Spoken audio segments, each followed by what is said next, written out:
Finalement, la difficulté, j'ai trouvé qu'elle résidait dans le fait que faut reconnaître les choses simples. Donc je m'appelle Mickaël, je suis de Paris 12 et je viens de passer le CN cette année et j'ai choisi ophtalmo à Paris.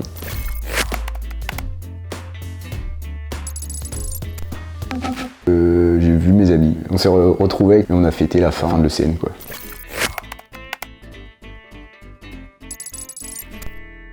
J'aimais bien faire matière par matière, maîtriser une matière quand je la commençais, être à fond dessus. Donc ça c'était pour la D3, la D2, D3. D4 j'ai essayé de garder un peu cette façon de faire tout en me disant qu'il fallait que je m'entraîne quand même tout au long de l'année. Si je me mettais à faire que de la cardio et que après pendant un mois je faisais rien d'autre, voilà, ça allait pas passer. Et surtout un truc que moi j'avais beaucoup aimé, m'entraîner avant de faire la matière, l'item en tout cas. Ce que j'aimais bien faire, c'est je commençais un item, donc je savais que j'allais faire l'item ulcère gastro-duodénal, je mettais 6DS, je lançais 15 questions isolées avant de faire l'item, ou des fois ce que je faisais, c'est je lançais les annales qui sont tombées donc sur Asclepia, je mettais les QI sur une matière, ça aussi je le faisais à la fin. Donc à la fin, après avoir fini la matière, je lançais les DP, les QI de la matière en question qui sont tombées aux annales.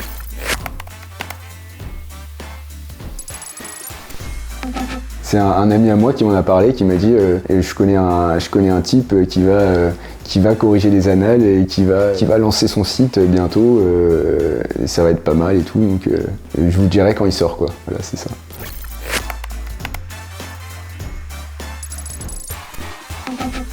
C'était finalement la seule plateforme qui permettait vraiment de savoir l'esprit de l'ECN, de se dire qu'est-ce qu'on attend de nous, sur quoi on doit mettre l'accent, qu'est-ce qui est vraiment important, qu'est-ce que les rédacteurs attendent des connaissances qu'on doit acquérir à la fin de l'externat. C'était à chaque dossier l'analyse qu'il y avait de chaque dossier qui permettait de comparer ce qui était tombé par rapport aux annales déjà tombées, de se dire ça c'est tombé 5 fois en 5 ans, c'était le point sémiologie, enfin à chaque fois on disait ça, par exemple ce dossier-là il est très dans l'esprit du conseil scientifique, du fait de l'accent mis sur la sémiologie clinique, radiologique, la contextualisation des questions, et il n'y avait que Asclepia qui proposait cette contextualisation des dossiers au sein de l'esprit de l'ECN. Et aussi un autre truc que je trouvais très très bien, c'était cette volonté toujours de sourcer, de mettre le lien des recos et pas des recos un peu exhaustifs, quoi. C'était vraiment des recos importantes. Celles qui étaient mises dans les corrections, dans les rappels de cours, elles étaient pertinentes et moi j'aimais beaucoup les recos et ça, voilà, c'était pas mal pour ça.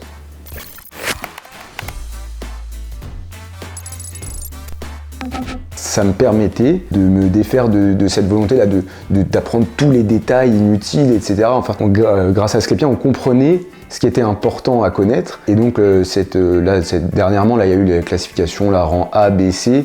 Ça, je trouve que ça mettait vraiment l'accent sur l'importance de ça, de connaître bien les bases, la sémiologie, la clinique, le diagnostic, la hiérarchisation des examens complémentaires, la sémiologie de base radiologique. Et ça a vraiment changé ma façon d'apprendre et je m'en suis bien rendu compte quand j'avais fait, par exemple, certaines matières que j'avais faites au début de l'année, donc avant de faire Asclepia, avant même d'avoir fait les annales, j'avais commencé par la gynéco. Et je me suis rendu compte quand j'ai fait mon deuxième tour que j'avais en fait mal appris la gynéco. Parce que je l'avais apprise de façon assez linéaire, ça veut dire j'avais appris tout avait la même valeur, j'avais appris la clinique, les diagnostics, les traitements, de la même façon, alors que les matières que j'ai fait plus tard, donc une fois avoir commencé Asclepia, une fois avoir bien maîtrisé les annales, en neurologie typiquement, où là je m'attardais énormément sur la sémiologie, sur les examens complémentaires, première intention, deuxième intention, chose que je faisais pas avant d'avoir commencé Asclepia et d'avoir fait les annales.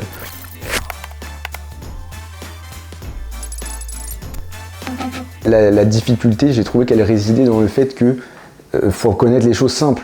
Et des fois, il y a des questions même sur des choses qu'on a appris en P2, D1 et que je trouvais, il y en a plein que je connaissais, qui connaissaient les traitements de première, deuxième, troisième intention, des trucs qui sont même pas au programme, qu'on voit dans les objectifs pédagogiques, qui sont pas du tout au programme, et que finalement on se dit ah c'est facile ce qui tombe, mais si on l'a pas compris que c'est ça qui tombait, si on n'a pas mis l'accent dessus pendant nos révisions, et ben on se trompe quand même si c'est simple, parce que les distracteurs, ils sont hyper pertinents, ils sont vraiment bien choisis. Je sais plus où j'avais vu qu'on disait qu'une bonne proposition, c'est une proposition qui est fausse, parce que c'est plus facile de cocher une proposition vraie que de ne pas cocher une proposition fausse. Donc ça surprend au début, mais après quand on fait les annales progressivement, surtout là en 2021, quand moi j'ai passé le CN, on a vraiment retrouvé ce qu'on avait vu en 2020, 2019, 2018 surtout. Et c'était, voilà, on sentait la patte du conseil scientifique, la volonté de mettre l'accent sur toute la partie sémio, la partie examen complémentaire, hiérarchisation, tout ça, voilà.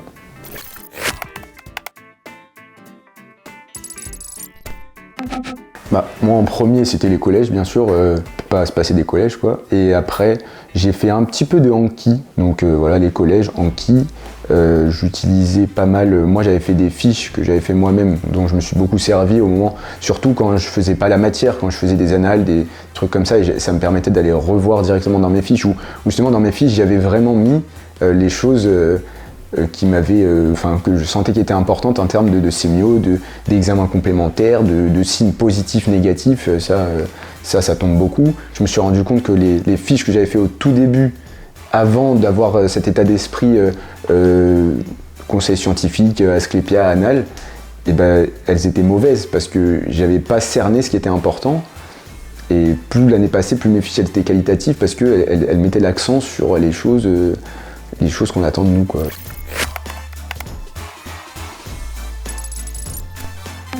En termes d'entraînement, tout au long de l'année, il y a CIDES que, comme tout le monde le fait, il faut en faire. Et moi je me dis, il y a plein de dossiers, les dossiers 4-5 étoiles que toute la France fait, on ne peut pas se permettre de ne pas les faire. Et puis, bien sûr, Asclepia, je m'en servais, je me disais c'était des dossiers de qualité qu'il ne fallait pas que j'épuise trop vite, quoi.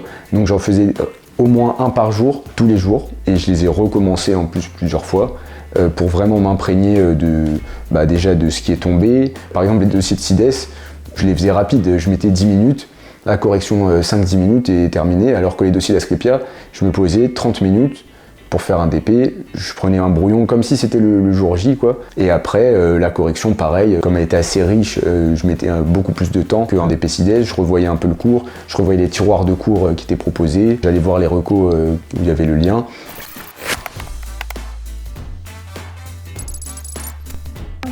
Bah, tout de suite. Avant même de commencer les premiers collèges, je pense qu'il faut vraiment une vue la plus large possible sur les annales, parce que c'est vraiment ça qui va orienter la façon dont on va réviser. Moi, j'ai commencé assez tôt les annales. J'avais commencé à les faire en début septembre, peut-être à peu près, et je sais que ça m'a servi parce que en faisant les annales, je me suis dit ah mais ça je le révise mal, ça faudrait que je le fasse comme ci, comme ça. Donc vraiment commencer le plus tôt possible.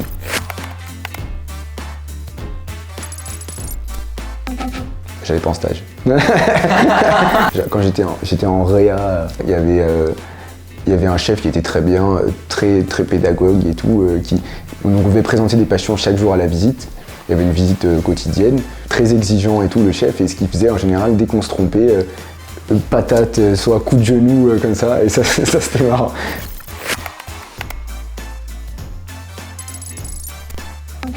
D2, D3, j'ai vraiment, je considérais qu'il fallait absolument aller en stage parce que on apprend la médecine sur le terrain, quoi. Mais après en D4, je considérais quand même que la différence, elle se faisait le temps qu'on passait assis sur la chaise, quoi. Il y a beaucoup de stages où en fait la rentabilité elle est pas optimale. Si c'est pour aller trier des papiers ou des trucs comme ça, c'est une perte de temps. Ça me stressait d'aller en stage en D4, quoi. Donc je me disais, je perds du temps pour travailler, qu'est-ce que je fous là, voilà.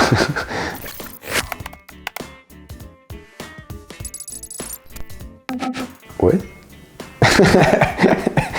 Ouais, bah sur un patient, en fait, surtout de mettre en application tout ce que j'ai appris, me dire ok, bah ça y est, là ça commence, de faire des journées entières à l'hôpital, parce que finalement on en fait très peu, on sait pas, en tout cas à Créteil, nous, moi j'ai jamais eu de stage où je suis là-bas toute la journée, du coup je sais pas ce qui se passe l'après-midi à l'hôpital, je vois jamais les familles, je vois jamais Bon, j'ai pris ophtalmo, je vais pas voir beaucoup de familles, mais je veux dire, on n'a pas le même contact avec les patients quand on est là que le matin, que l'après-midi, on n'a pas la même insertion dans l'équipe de soins.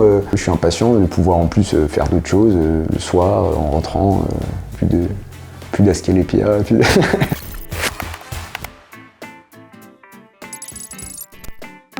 De ne pas avoir fait de sport, je pense que j'aurais pu faire du sport, j'aurais dû. En regret, non, c'est tout.